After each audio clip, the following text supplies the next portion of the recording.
Since I'm doing this alone, the process, now we move on to phase 2. Okay, so let me just quickly explain you the process in theory and then we'll actually do it.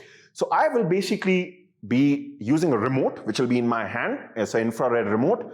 I'm going to be pre-focusing the camera right here, okay, just around this area. I'm going to be taking the shot with the remote, so that's going to be our first shot, and then I'm just going to go down, remove everything, make this absolutely empty, the scene, okay, basically these two things will be gone, and then we will be taking the second shot. Now, here is one important thing that I will be doing before I take the second shot, okay, and this is important. Before I take the second shot, that means after I removed everything and before I'm about to press the shutter button to take the shot, what's going to be important is that the focus for the first shot has to be consistent, you know, between both the shots. So what I'm going to be doing is, before I hit the shutter button, I'm going to change over the focus mode of the lens to manual focus. That's so that the focus remains exactly the same as it was for the first shot. Because if I don't do that and the camera refocuses, because remember, the first shot focused on the setup, right? The second shot, if it focuses now on the wall, both shots can be slightly dissimilar. Okay, so it is a very, very important point. So I'm just going to lock the focus and then take the shot, because for the second shot, I won't have this to focus again, right? So you have to lock the focus so that the focal plane is maintained. And this is the reason why this is slightly more easier to take with DSLRs rather than phones, because in phones, this problem can come about focusing. Though you also have manual focus on phones, if you can manage to take it, nothing like it, okay? Just slightly convenient with DSLRs. Also, just before we start shooting now, one point is pretty obvious, that this camera that you're seeing right now, it has to be on a tripod, because the composition cannot change between the two shots, because they will be superimposed inside Photoshop. So you will be on a tripod, okay? That's about it. That's all you need to know. Now, I'm just going to do one thing. I'm going to first of all switch over. The video camera will be changed now, so you'll see me from another angle.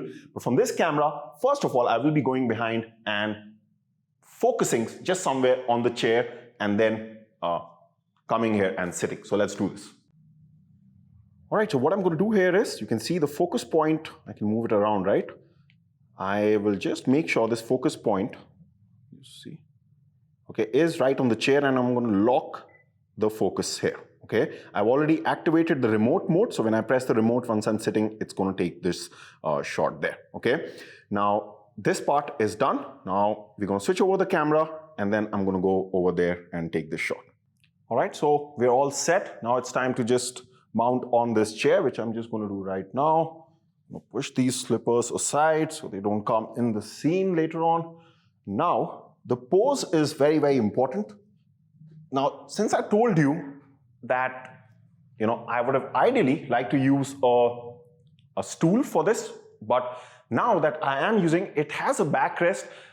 One of the things that I have to do is cover it as much as possible. Now, my body is wide enough to cover it, so I don't think I should have a problem. Secondly, now this is the point where that flowy dress comes into play, okay? To make sure, you know, that this is really hiding the chair as much as possible, and also that I'm right at the edge of the chair, so that a lot of it is like hanging down, okay? So something like this, and okay, and I have taken a couple of shots before, so in case this one doesn't work out, I'll probably show you a different shot. But like, the main thing is, I hope you're getting the point, right? So let's say going for a pose like this, I've got a remote, so it's a pretty advanced monk with a mic and a remote, okay? And yeah, I think this looks good, and we're all set. So I've set this on a 2-second delay. So when I fire this, I'm going to have 2 seconds to assume the pose, okay? So that should be enough. Just make sure this is really covering everything and just hanging down, okay? Because that is going to give the illusion that, yes, no support was used, okay? Okay, so let's take our first shot.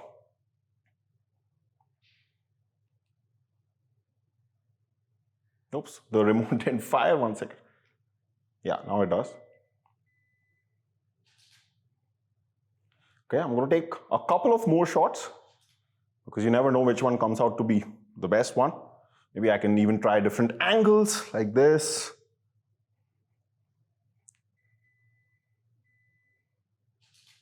All right, and let's just take one more. Maybe make it more flowy.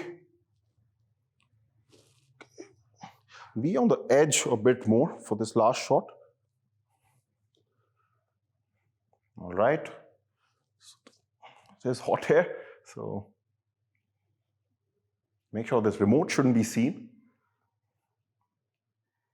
Oops.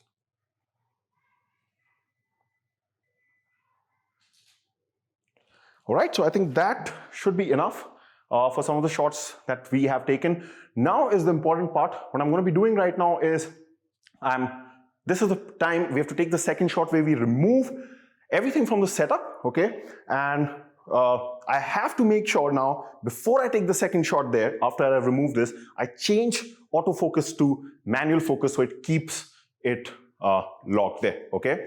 So right now what I'm going to do is I'm just going to remove this setup.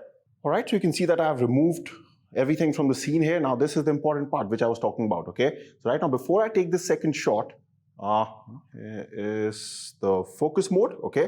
So I'm going to turn this from auto to this, and now I'm all set. I can just fire this using the remote, the second shot, okay? So no change in the settings, of course, because even the exposure has to stay the same. And boom, we should be all good to go, right? So you can see here, so to show you, we've got both our shots. So if you took a couple of shots, we got our shots, and we've got the empty background with the, everything is in the composition is the same. Even the focal plane stayed the same. Now, all we have to do is take these shots inside Photoshop and let's have some fun. So let's go over to phase 3. All right, welcome back to phase 3, which is all about editing the shot that we just took. So I took a couple of shots like you saw, right? So I chose this one. This was the last shot that we took in that shoot, and I thought this pose was pretty spot on, and I chose this shot. So I have shared these images with you. You will be able to somewhere find the link to download them so that you can work along with me. The second shot, of course, is the empty shot, and I've opened these two inside Photoshop. Okay, so first thing obviously we're going to do is we're going to place both of them on, like one of them on top of the other one. So we are going to take this image, we're just going to drag this out, okay, and just drop it here. Now, I should be honest with you, okay, if you're seeing Photoshop for the first time, it can be a bit daunting. I would highly recommend that you do either learn just the basics of Photoshop from somewhere, because I've got a course, but I don't want to just sound too self-promotional, but I do have a very, very good course on the basics of Photoshop. You can check it out, where I literally start from scratch, or otherwise you can learn it on your own, because I won't absolutely be covering everything from the start, okay? There'll be concepts like layer masking, and all these are very basic concepts, and you will still be able to follow this tutorial without any problems, okay? But if you're seeing it for the first time, I don't think that will be the case. But if you are, maybe one or two things can be a bit tough for you. But main thing right now is to understand how this is done, okay? So even if you just do that, that's also fine. So you can see the moment I start moving this, be on the lookout for those pink lines, right? You can see that this shows that yes, Photoshop is telling us now they are right on top of each other. Now I can verify this is because whenever you open two, like we have put two layers on top of each other. So in the layers box, you can see we've got the background layer, we've got layer 1, which is this one. And if I just hide this, you should get this feeling, right? That only the things that we moved are disappearing. So then you know that yes, you are doing a good job. If anytime you are facing a problem with aligning this, okay, you simply highlight both the layers. So I can hold down Control or Command and click on this also. So both are highlighted now, okay? That means both are selected. You can go to Edit and you can just click on this option which says Auto Align Layers, and then there'll be a box which opens up. Just click on OK. Right now I don't want to do that because it's already aligned, but you can use this option and then Photoshop will align it for you. If you're having any problem, those should not be the case. Okay, now before I get started with editing this, one thing that I do want to do is I want to just slightly crop this image. Okay, so I'm going to use the crop tool here, probably trying to give it a root of the thirds composition. So you can see we've got a grid like this. Okay, so think maybe something like this, and I'm trying to place this intersection point on the subject. That's how you follow rule of the thirds. I don't think I will be able to do that because then I'll have to, yeah, I can actually. So I think we leave out this painting from there. Only thing is it cuts the sofa into half, but then obviously in this case it's not that important. So I think, yeah, I think this is fine. So we're going to give this crop. I'm going to hit enter. I'm just going to zoom in, and I think this is good. A good composition for a levitation shot. We can see the ground. There's enough headroom also. Okay, so now is the part where we start erasing the setup. Okay, so let's do that. So of course, one of the important things here is you don't want to be using an eraser. Okay, that's a very amateurish way of doing things. For example, I can take the eraser and I can just start, kind of getting rid of this like this. Okay, of course, I will be on a, so I can reduce the hardness of the brush so that we don't get these hard edges. You can see. So I can erase things like this. Problem is if I do something like this, and let's say I don't notice it, and I keep continuing like this, I can't come back to it, okay? Because there are only enough number of undos that you get in Photoshop, just like in most softwares, okay? Once you run out of those undos, then you'll have to just recreate this. So this is called as a destructive way of editing a levitation or any shot, okay? So we want to follow a non-destructive way of erasing this. So I'm just going to, undo this. That is done, of course, if you've done my course or if you just know the basics of Photoshop, very popular method called the layer mask. Okay, so we're going to, on this top layer, open up this layer mask. So you'll see this white thumbnail come. Anytime you paint black on this, that part will basically start to reveal the layer below. So black kind of, it's going to show whatever is behind. And white, wherever you see white here, that means this top part is being seen. Black means the part from below is being seen. So for example, if I take a paintbrush now, okay, and make sure here on the palette you select black, make sure this layer mask is highlighted. So we've clicked on it, okay, and now you see, if I start doing this, can you see this black comes? We are painting black on the layer mask. So wherever you're painting black, this down layer, which is the empty scene layer, is being revealed. Okay, the best part about doing that is this is non-destructive. Why? Because if I make a mistake, let's say like this, I simply have to switch over to white and then I can paint it back. So this, I can recover my mistakes very, very easily. Okay, so this is why we use a layer mask and not an eraser. So first of all, let's get rid of this background. I'm going to select black again, make sure this is selected and make sure this hardness is around 50%, because if it's too soft, the brush, that means the edges, wherever you start painting, will start to fade into things, which is also not something we want. If it's set to 100% hardness, like you saw with that eraser when we were starting, it results in very jagged and definite looking edges. We don't want to even do that. So the best bet is 50% works out better. If we need to change that later on, once we go close to the subject, we'll see, okay? But usually 50% is a good bet. And let's just start painting. So you can see this table is not a problem because this is not close to the subject, right? The problem will obviously come. Now you can immediately see why I was saying that a stool is always the best option, because now we are left with that additional task of removing this backrest also. If it was just a stool without the backrest, yes, it would have been tough to pose probably, but our job would have been less inside Photoshop. But that's not okay, because you should also kind of know how to push yourself in Photoshop when the challenge presents itself. Now the challenge is that we need to zoom in, because these things are now will start to get a bit tough. So I'm going to zoom in, which I do by Control or Command and hitting the plus key. Okay, don't worry about these little things. If you're new to Photoshop, you will eventually get used to these functionalities. Okay, so let's start with this bottom part. So I'm going to show you two ways to do this. Okay, one would be slightly easier but slightly more advanced, and one would be like a easy way to understand it but slightly more manual. Okay, so first of all, let's see what will be the manual approach of doing this, which literally anyone, even if they're new to Photoshop, can follow. So let's try to understand that. Right, so the manual way is we really zoom in, okay, like this, and then what we do is, of course, these parts are the tough parts, right, near the cloth. So what we are going to do is decrease the size of this brush. For that, you can either use the square bracket keys, like the left square bracket key decreases the size, right one increases, or you can also change the size from where you change the hardness. You can change the size like this. Okay, it's up to you, but the keys are much more convenient because you can do it anytime. Now the main thing is we need to form, this is the manual way, we need to just start being very careful around the edges. Now you can see that this obviously is going to take a longer time. Okay, and also one tip I want to give you here is, because I myself see a lot of editing tutorials. Sometimes we photographers tend to be too perfect. Like for example, if someone would have slightly eaten up this cloth here and they make a big deal of it, I'm not like that. I always think, what is the purpose of this image?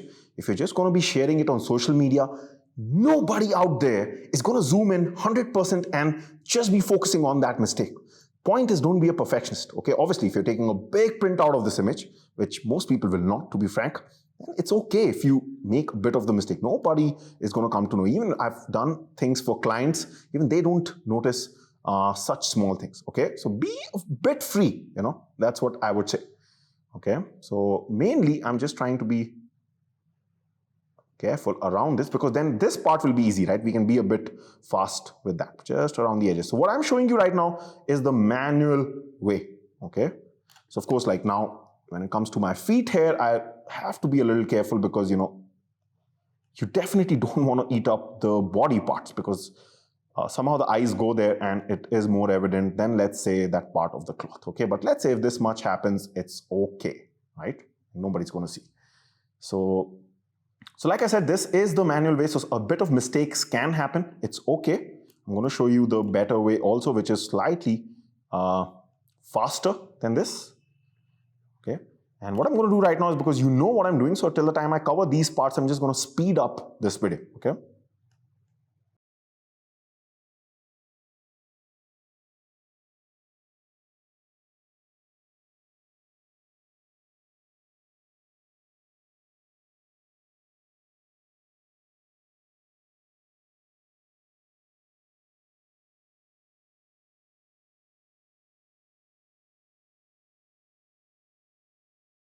Right, so this is what I have been able to do, and if you zoom in, this looks pretty good. So that time I was zooming in 200% to do it, so from outside it's going to look pretty flawless like this. Okay, so this is pretty much done.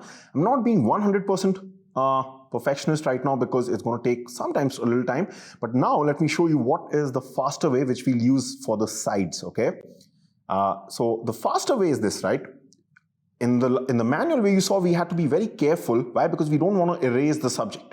So what we can do is, we can also make our workflow like this, that we basically don't even erase. We make a selection first of where we want to work, and that selection excludes this cloth. Okay, so that we don't have to worry about accidentally running over the cloth. Okay, so basically using selections. So what we can do is, we can use the quick selection tool. So if I do something like this, just see, now our task is, let's first work on this part of the chair. Okay, so let's say I want up till here, I want the chair to disappear. So what I can do is just make a selection like this. Okay, and the quick select tool is smart enough to, just refine your selection on its own, like you can see here.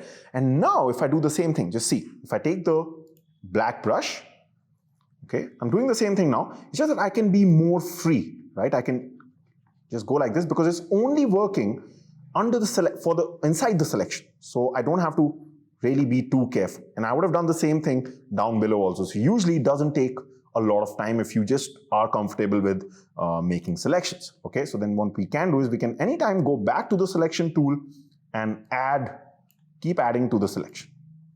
Okay, there will be some points in the image where the selection may not be able to get.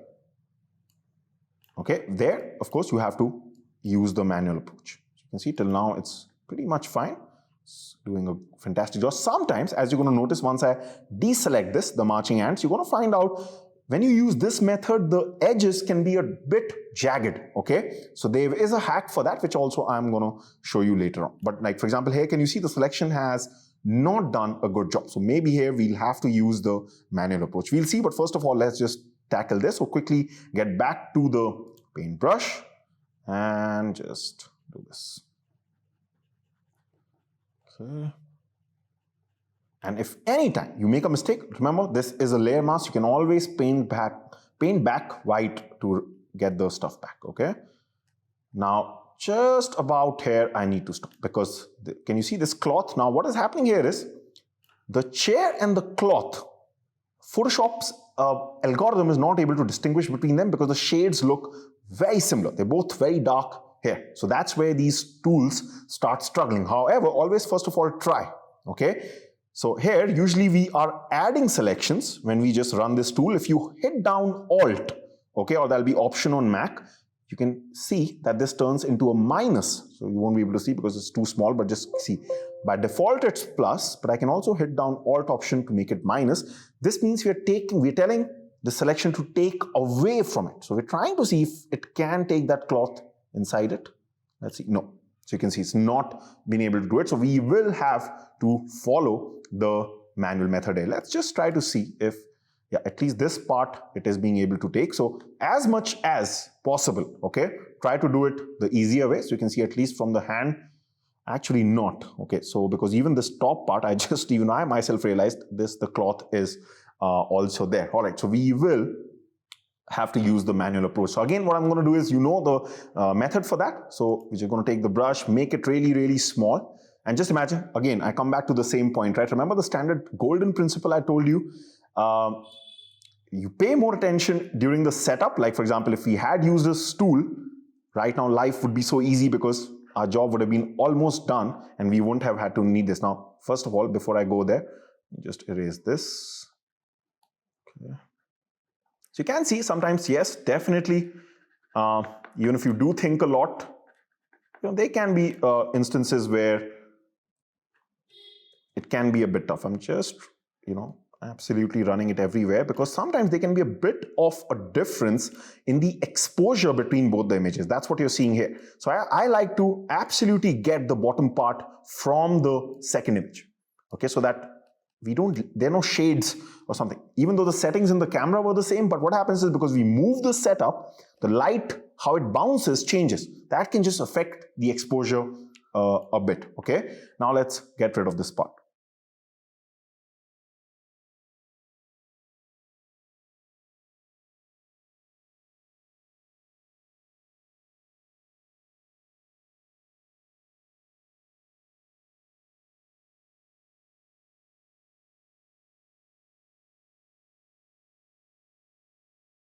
All right, so I have managed to get, the setup removed completely. Yes, it took a bit of effort, but I think now this image is looking absolutely fantastic. Now, there is one issue which is going to come from the areas.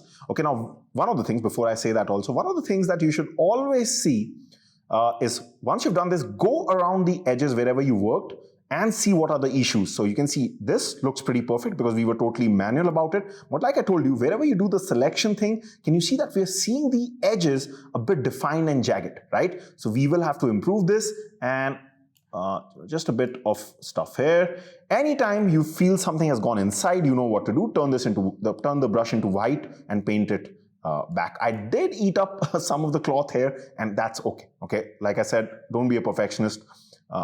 It's just gonna make it tougher, okay? But I think overall this is looking good, except for one thing. You can see, I did just miss out this. Okay, now we're gonna just improve the edges a bit, make them look more smooth. So let's see how to do that. Right, so I'm gonna zoom out, and the tool that we're gonna be using for this is, before we do this, okay?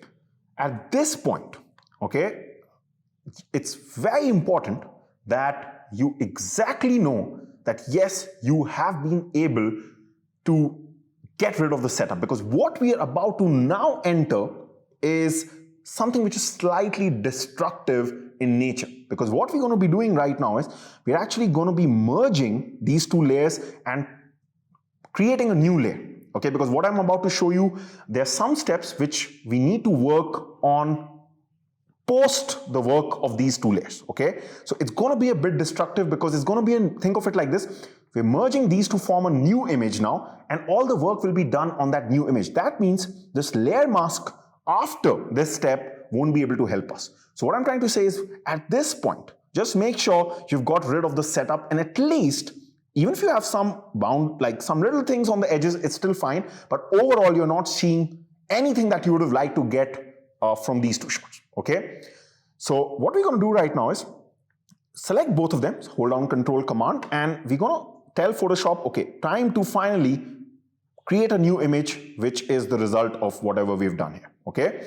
So we're gonna hit, the shortcut for this is Control, Alt, Shift, and E. Okay, so just see now this has made it into a new layer. That'll be Command, Option, Shift, and E. Okay, so now we've got this new image, but only issue is now is it's slightly non-destructive. We cannot get back. This layer mask is pretty much of no use to us right now. Okay, but that's why. Just verify once, and I had verified, so this is fine. Now on this layer, we can work separately. Okay, so what we're going to do here is we are going to go to Filter, and in order to correct those jagged edges, we're going to use this filter called as Liquify. So I'm going to click on this. And this is one of my favorite filters. I use it in a lot of my tutorials also. If you follow me on YouTube, I use the Liquify tool a lot in my courses also, Photoshop courses. And the reason for that is just make things very convenient. For example, I can actually correct these edges in a lot of ways.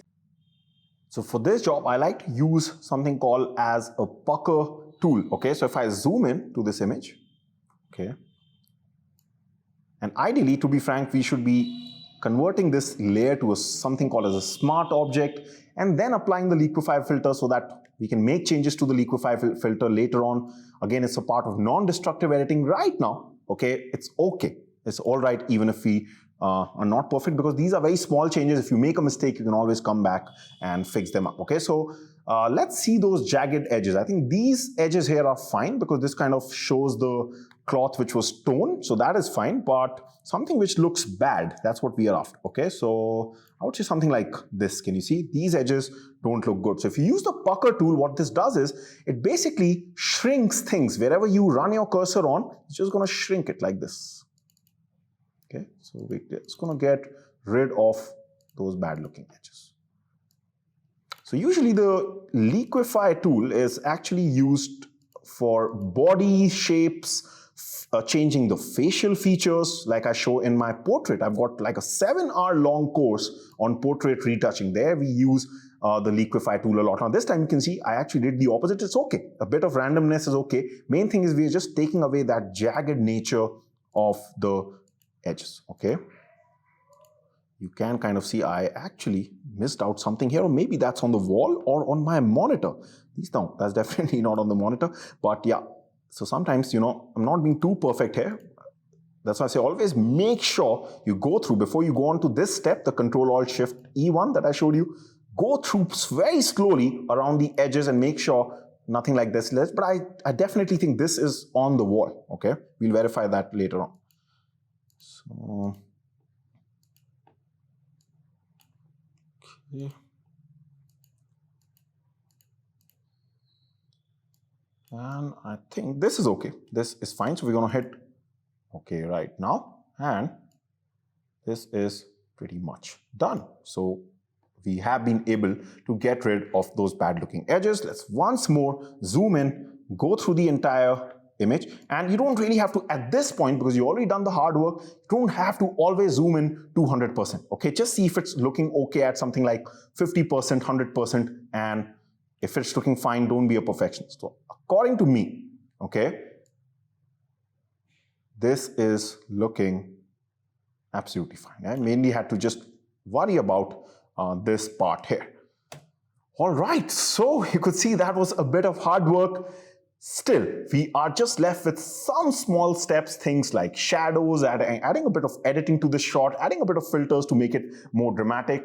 And we're going to be doing that in the next couple of minutes. So let's go there. Right, so let's first of all see how to create a shadow underneath. Now, this will differ from image to image, okay? It completely depends on what kind of lighting you are shooting in. For example, I think this image doesn't, like, even if you were to just use it like this, it's completely fine, because when I was shooting this, the main source of light was on the left side, okay? It was a standing light which was pointing towards, like, going from left to right like this, and therefore most of the shadows, you know, will not be on the ground, because the ground was, you know, illuminated very well. And you can see only the things that are really close are actually generating a shadow. So if someone is flying like on top here, unless and until there's an object right next to them, you probably won't be seeing the shadow. Like, even if I show you, you know, if I just go down here, like, let's hide this. Okay, this, 1 second. Let's just disable this layer mask for once. Okay, so this is the original shot. Now, even if you see this table, right, this is very close to the ground, but you can see even here, as compared to these shadows, it's hardly generating anything. Okay, what does this mean? This means we unnecessarily don't want to create a shadow for this, because I've seen that a lot of people, overdo the shadow if they have to make one for these levitation shots. So first ask yourself, in the original setup, was the setup itself casting a lot of shadows? If not, then you don't really even sometimes require a shadow. Don't just add because you feel you have to add some realism. Okay, let me just put everything back to normal, enable all layers. Now what we are going to do is, there was a bit of shadow from the table. We're just going to create a very subtle shadow. Like, it's going to be so subtle, just from looking at it, you probably even won't be able to make out. And the best part about that is that can be done inside 5 to 10 seconds, okay? But also, what I just want to show you right now is the slightly a longer way, because later on in this course, there might be instances where we need to create a shadow properly. So you should know that also. So what I'm teaching you right now is actually the proper way of creating a shadow, which is just slightly more longer. It takes like 30 seconds instead of 10 seconds. That's all, okay? So creating a shadow basically is very, very easy inside Photoshop. So all you do is, you just basically need a selection of your subject, okay? So you can use any tool, and the best part is you don't even need like a very accurate selection, okay? Like something like this is absolutely fine. Even like this much is fine, because shadows are subtle. And then what you want to do is, we want to hit, basically we want to say Control-C, Control-V. That is usually the shortcut we associate with copying and pasting, or Command-C and Command-V. So let's press that, Command-C, that's copy. Then I'm hitting Command or Control-V, paste. And what happened here was, can you see in the thumbnail, we have just copied and pasted that selection on a new layer. So you can see, if I actually take the move tool with this layer highlighted, just see there are actually two Kush Sharmas out here, one without the hand, okay? So it's the selection basically which we copied, but it's onto its own layer. So I'm just going to hit undo so that we merge back together. And what we want to do is, with this top layer selected, I basically want to turn this completely black, this layer.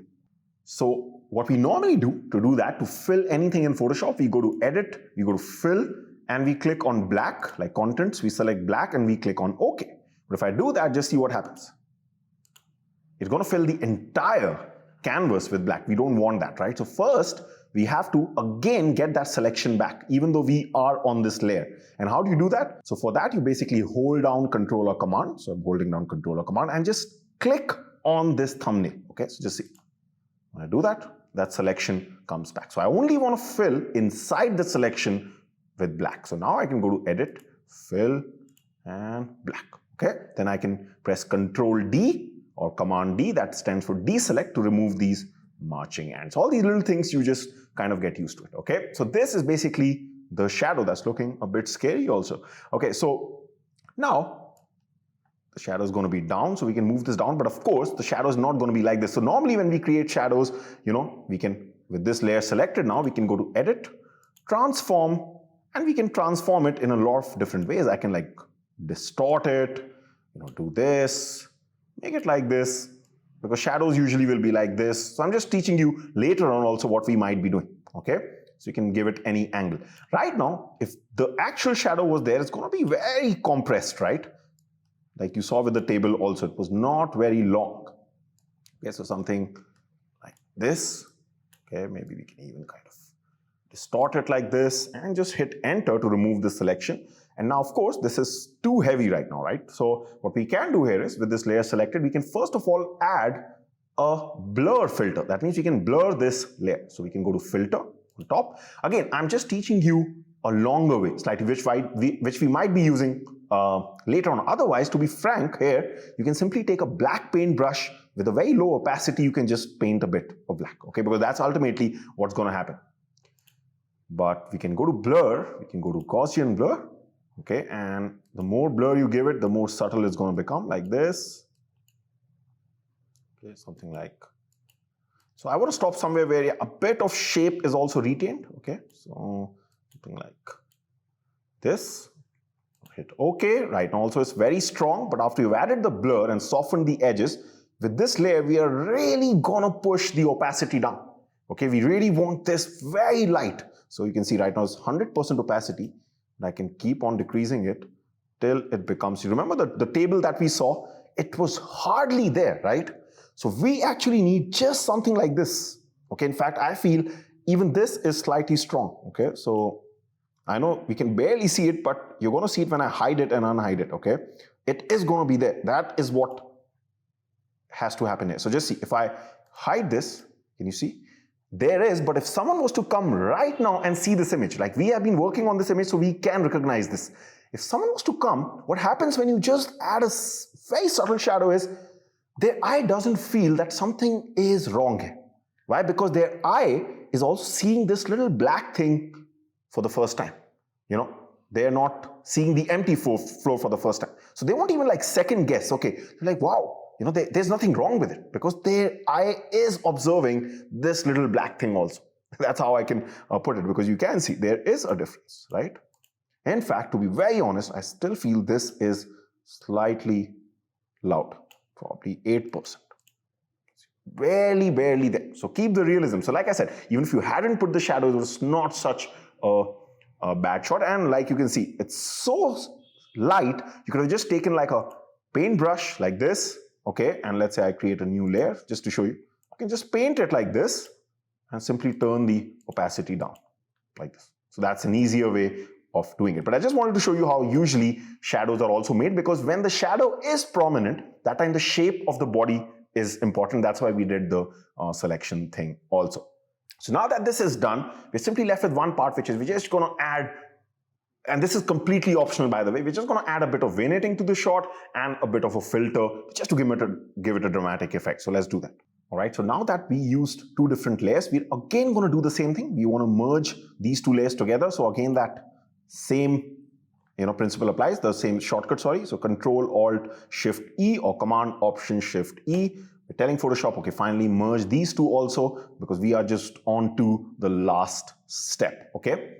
So with this new layer selected, now this is the merge of everything. The first part, also the shadow part. Finally, now we can go to Filter. You can go to Camera Raw Filter. That's probably the best to apply some quick filters to an image to quickly edit. If you want to do any sort of exposure correction to the final image, you want to, change the colors a bit, do some kind of thing. You can check out my course, again, Photoshop for Beginners, where I cover Camera Raw Filter. But here, I'm basically going to be very quick about it. I'm basically going to go to this Profile section, okay? And like I said, this is optional, but here I can click on Browse, and it's like adding a filter, okay? So it's like adding like one of the filters that you see on Instagram, like this. Okay, so I like to, for my levitation shots, sometimes I like to give like a vintage effect, like time has stood still, faded vintage effect, okay? Now, which one should I select? I'm going to select, let's see, probably I think this one, okay? So I'll go for this one, and just again, I'm going to open up Camera Raw Filter. Okay, and I'm going to just give it a slight vignette also. I always like to do that to my shots. I can go to Effects, just darken the corners a bit. That's all. Okay. Like I said, this last step was completely optional. But now let's finally see how we've done. So, okay, so this is the final thing. So I can, once I'm done, I can go to Export as, okay, make sure the quality is selected to highest, JPEG is the correct format. You click on Export, select the folder where you want to save. But now what we're going to do is we're going to quickly just compare this shot with the setup shot after I export this. All right, so this is what we started off with the setup, and boom. This looks pretty cool. Now, what I also want to show you is a slightly different levitation shot of the same thing that we were shooting, but I also took another shot with a different angle, and I want to tell you why that sometimes can look better. Let's first of all see that different shot. All right, so this is another shot that I took, with the same setup, same everything, same technique to edit also. It's just that the angle this time is slightly different. Now, there were two advantages of doing this. Let me show you. Okay, the first advantage here was that because in this angle, you're shooting the subject like pretty much straight on, you can see that this time my body was able to completely, and the cloth was able to completely cover this setup. Therefore, I mainly had to remove things from down here, okay, and this little part near the shoulder. That's all. So this was a much easier edit as compared to what we had done. One was that. The second advantage, let's go back to the shot. The second advantage of this shooting from this angle is, by the way, okay, I just noticed I actually forgot to remove that thing on the shoulder. Sometimes this happens because for this I was just being quick about it, okay? So, this kind of I just left it. But the second advantage, and this is an important point, is that this, when you shoot from a lower angle, a levitation shot, you 100% have to make sure, first of all, that you are using a longer cloth like this, because if the setup is seen from below, a lot of it is seen and it can be very tough to remove it. Like, for example, if I was wearing a normal, like trousers or shorts, it would be very tough to edit. But the good part about this is it adds a lot of depth and it makes the shot look much more dramatic than if you were to shoot from the side and slightly far away. So here, my camera was pretty close to me, okay, and it was pointing from down to up, and these levitation shots, I feel, just have way more drama and way more depth about them. The only thing is they're slightly more challenging to shoot, okay, because you really have to get your angles correct. Your camera has to be close to your body. That means you have to shoot really wide, at a very wide focal length. So I was completely wide at 18 mm, as wide as I could go on my lens. Sometimes you might even need wider depending upon the scene that you are shooting. But if you can manage something from top to down like this and close to the subject, from bottom to top, if you can manage something like this, these definitely look good. So try out with the ones that we started off with. Those are easy shots, but I would definitely recommend that once you start becoming more advanced, you get comfortable with this whole process, try this angle also. All right, now we are still not done with levitation shots, because what we're going to do in the next video is I'm going to be showing you a lot of different, not just levitation shots, but also a lot of shots, trick shots, okay, which involve the same procedure that we followed for levitation shot. So just the fact that you have learned how to do this has actually taught you a host of different trick shots that you will be able to take. So I'm going to be showing you all the possible shots and the setups also for them. Okay, so that's going to happen in the next video. It's going to be a lot of fun. I'll see you there. Bye for now.